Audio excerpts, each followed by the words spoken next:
కాలంలో కొందరు బైబిల్ని అర్థం చేసుకోలేక అపార్థం చేసుకొని చాలామందిని తప్పు మార్గంలో నడిపిస్తుంటున్నారు.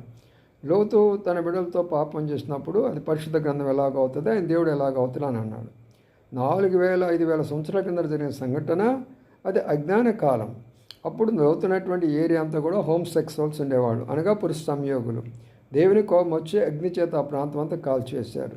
అక్కడ నుంచి నీతిమంతుడైనటువంటి లోతు తప్పించుకొని వస్తే ఆ బిడ్డలో ఆ కొండ దగ్గర మనతో ఎవరు లేరు కదా వివాహం చేసుకోవడానికి, యవన కాలం ఉన్నటువంటి వారు తెలియక తండ్రికి ద్రాక్షరసం ఇచ్చేసి అలాగ చేశారు.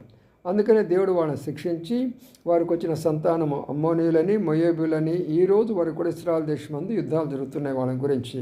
అందుకని ఏంటంటే వారు చేశారు కాబట్టి బైబిల్ పరిశుద్ధం కాకపోదు, లేక దేవుడు కాకపోదు. ఈ అజ్ఞానాన్ని తొలగించుకొని సత్యాన్ని తెలుసుకోండి బైబిల్ విమర్శించేవారు. కాబట్టి ఈ విషయాన్ని జనాలందరూ కూడా నమ్మి వారి మాటలు నమ్మి మోసపోవద్దు.